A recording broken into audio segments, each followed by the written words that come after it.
6 years ago, Elira left the palace of Valemore in the middle of the night, carrying nothing but a small bag, a few coins, and a secret that would change everything. She did not say goodbye to anyone. She simply walked into the dark forest and did not look back. She was carrying the king's child. Elira had once served as a healer in the royal court, tending to wounds, illnesses, and the quiet suffering that no one else noticed. It was there that she met Draven, before he became king, before the weight of the crown had hardened his heart. They were young, they were careless, and for a short time, they were happy. But happiness like that was not allowed to last. Draven was already promised to Sable, a noble woman from a powerful family, chosen for him long before he had any say in the matter. When Elira discovered she was pregnant, she understood immediately what would happen if anyone found out. A child born outside the royal mating would be seen as a threat, a scandal, a weapon for enemies to use. Queen Sable, known even then for her sharp temper and colder ambitions, would not allow a rival to exist, especially not one with royal blood. So Elira ran. She settled in a small village far from the capital, a place called Hollow Creek, where the houses were made of wood and stone, and the people minded their own business. She changed her name. She told no one who she really was. And in the depths of winter, she gave birth to a daughter with golden eyes, just like her father's. She named her Ren. From the very beginning, Elira noticed things about Ren that frightened her. The girl's eyes held a strange, steady light, especially in moonlight. Her senses seemed sharper than other children's. She would go still and quiet at the smallest sounds, as though listening to something far away. Elira knew what these signs meant. Ren was not an ordinary child. She was born of alpha blood, and alpha blood did not stay hidden easily. To protect her, Elira made a difficult choice. She kept Ren away from other children. She did not send her to the village school. She taught her to read and count at home, whispering lessons by candlelight. And most importantly, she taught her daughter silence. "Do not speak in front of others," Elira would say gently, brushing the hair from Ren's face. "Not yet, my love. Not until it is safe." Ren, being a clever and obedient child, listened. She nodded when spoken to. She pointed at what she wanted. She hummed softly instead of singing. But she never spoke a single word aloud. Not even to her mother, not even when she scraped her knee or cried from a bad dream. The villagers began to whisper that the healer's daughter was mute, perhaps touched by some curse. Elira let them believe it. A cursed child drew far less attention than a hidden princess. Years passed this way. Elira worked as a seamstress, keeping her head down, teaching her daughter in secret, watching the road each evening for signs of danger that never seemed to come. Slowly, carefully, she allowed herself to hope that they were truly safe. But hope, as Elira would soon learn, is a fragile thing. One autumn morning, a royal envoy arrived in Hollow Creek. It was routine, they said, collecting taxes, checking records, searching for able young men to serve in the king's guard. Elira's stomach turned to ice the moment she saw the royal banners entering the village square. She grabbed Ren's hand and pulled her toward the back of their small home, intending to hide until the soldiers left. But it was already too late. A young soldier, walking past the market stalls, happened to glance toward the window of Elira's shop. There, peeking out from behind a curtain, was a 6-year-old girl with striking golden eyes so similar to the king's that the soldier stopped in his tracks. He blinked, telling himself it was a trick of the light, but the image stayed with him long after he left the village. He mentioned it to his commanding officer, almost as an afterthought. The officer, trained to notice details others might dismiss, did not let it go. Within days, quiet questions were being asked in Hollow Creek. Who is that child? Where did she come from? Who is her father? Elira felt the danger closing in like a slow tide. She began packing their belongings that very night, determined to flee once more, to find a new village, a new name, a new life. But before she could take a single step out the door, there was a knock, then another, then the sound of many boots outside her home. When she opened the door, she found herself facing a full company of royal guards, their expressions unreadable, their swords sheathed, but their presence unmistakable. Their leader stepped forward and spoke a single sentence that made Elira's knees weaken. By order of the king, you and the child are to come with us. Alira did not resist. She understood, with a strange and heavy calm, that the years of hiding were over. She held Ren close, whispering that everything would be all right, though she did not truly believe it herself.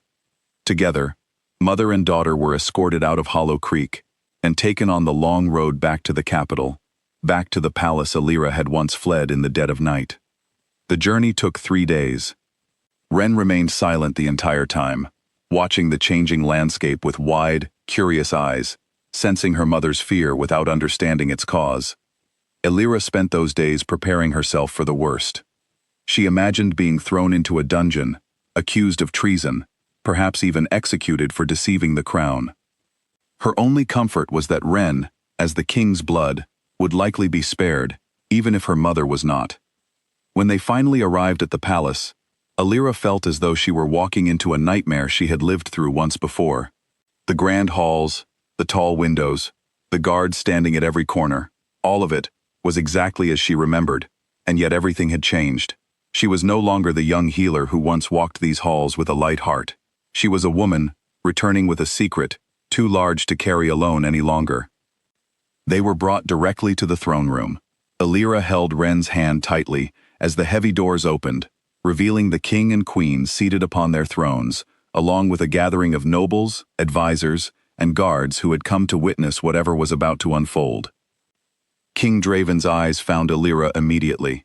For a long moment, he simply stared, as though seeing a ghost. He had believed she disappeared years ago, perhaps even feared she had died somewhere in the wilderness. Now she stood before him, alive, and beside her stood a small girl whose eyes mirrored his own so closely that a ripple of shocked murmurs spread through the room.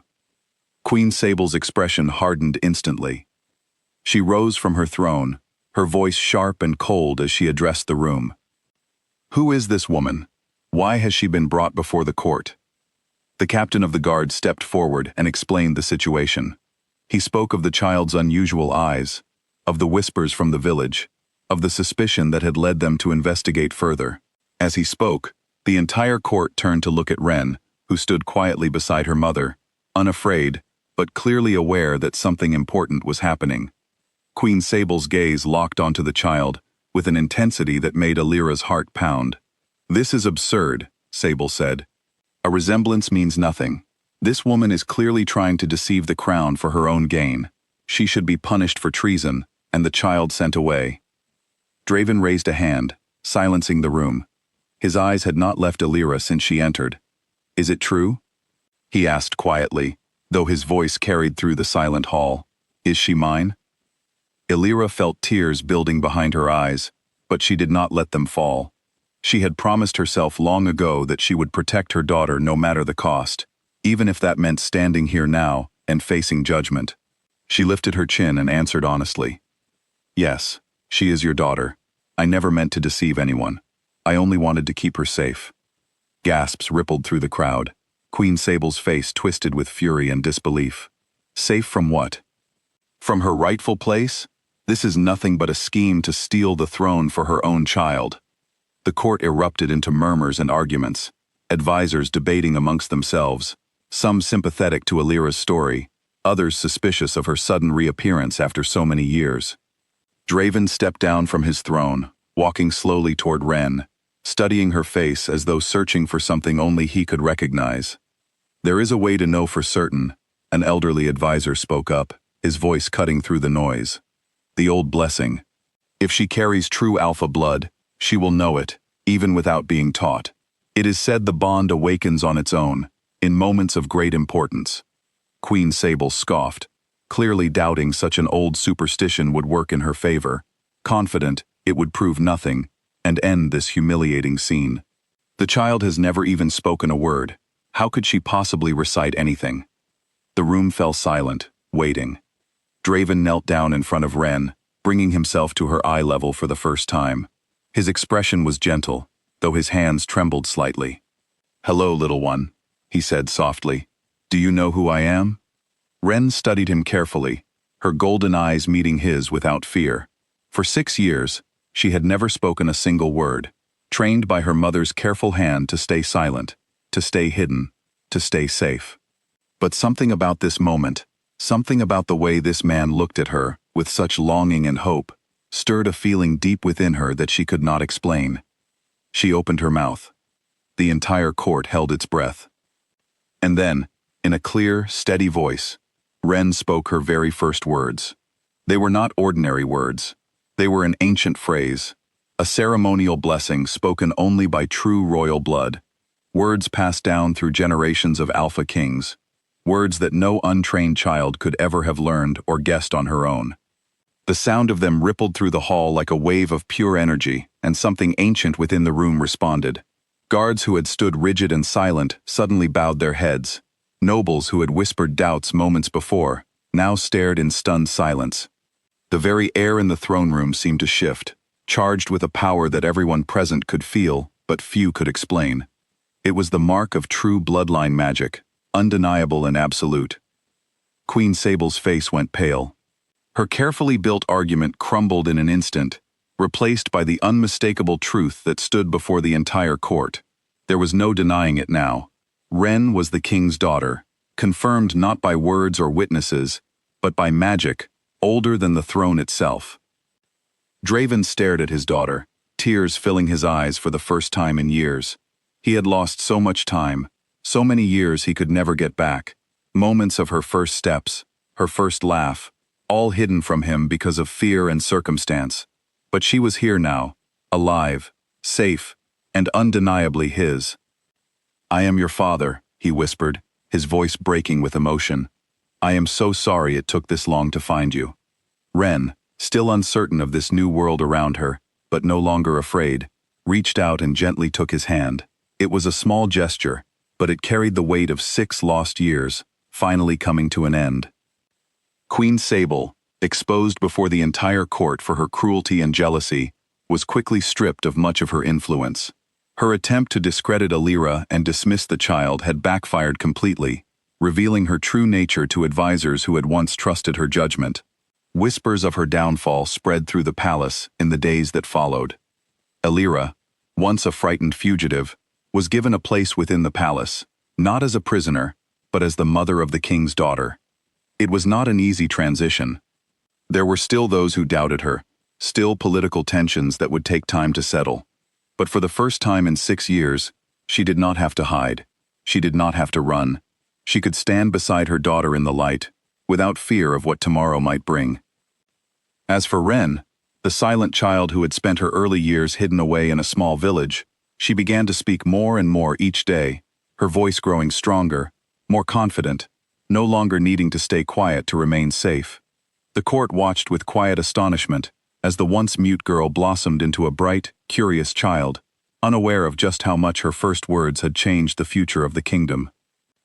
In the years that followed, the story of the silent princess who spoke the ancient blessing became legend throughout Valemore, told to children as a reminder that truth, no matter how deeply buried, always finds its way to the light.